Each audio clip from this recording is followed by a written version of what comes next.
12वी चाचणी परीक्षेत कमी गुण मिळाल्यामुळे माध्यमिक शिक्षक असलेल्या पित्याने मुलगी साधना हिला लाकडी जात्याच्या खुंट्याने बेदम मारहाण केली होती। यामध्ये तिचा मृत्यू झाल्याची धक्कादायक घटना शुक्रवारी नीलकरंजी येथे घडली होती। याबाबत तिच्या आईने आपल्या पतीच्या विरुद्ध आटपाडी पोलीस ठाण्यात फिर्याद दाखल केली होती। त्यानुसार रविवारी पोलिसांनी धोंडीराम भोसले याला अटक केली होती। त्याला न्यायालयासमोर उभे केले असता मंगळवारपर्यंत पोलीस कोठडी सुनावली आहे। 12वी चाचणीत कमी गुण मिळाल्याने शिक्षक पित्याने स्वतःच्या मुलीला केलेल्या मारहाणीत तिचा मृत्यू झाल्याची माहिती रविवारी आणि सोमवारी तालुक्यात पसरली। त्यामुळे या खुनाची चर्चा सर्वत्र सुरू होती। दरम्यान खुनाच्या घटनेनंतर उपविभागीय पोलीस अधिकारी विपुल पाटील व पोलीस निरीक्षक विनय बहिर यांनी घटनास्थळी भेट दिली आहे।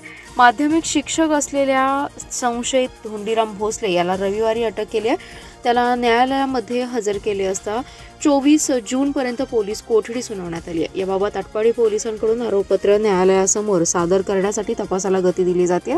शनिवारी रात्री मुलीवर अंत्यसंस्कार केल्यानंतर आटपाडी पोलीस ठाण्यात मुलीची आई प्रीती यांनी फिर्याद दाखल केली।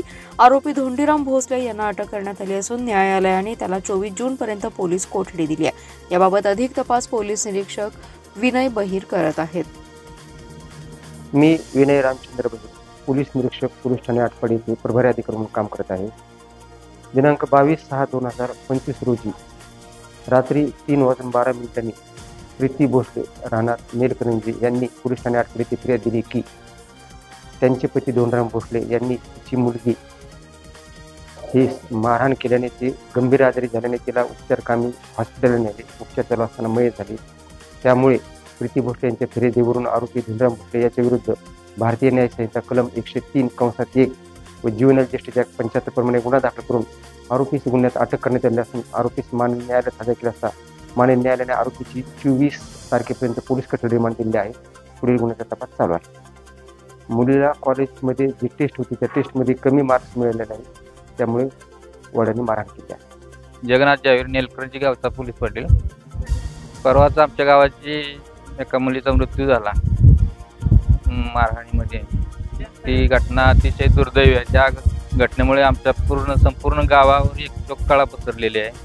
अशी घटना कुठेही घडू नये अशी म्हणजे मला वैयक्तिक असं वाटतं की पालकांनी मुलावरती शिक्षणाचा किंवा अभ्यासाचा जास्तीत जास्त दबाव आणू नये। त्यांना त्यांच्या कलेनुसार, बुद्धीनुसार त्या शिक्षणाचा त्यांना उपयोग करता यावा, दबाव आणू नये असं वाटतं मला। सर्व कुटुंब भोसले कुटुंब सुशिक्षित आहे, शिक्षक आहेत।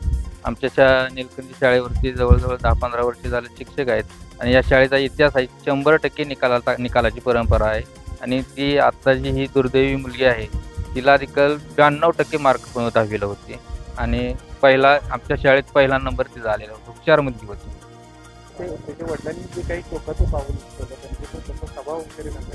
असं काय नाही, चांगला स्वभाव आहे। मिळून मिसळून आता घरगुती त्यांचं वातावरण काय झालं, त्या रात्री काही घटना घडली याबद्दल काहीच माहित नाही।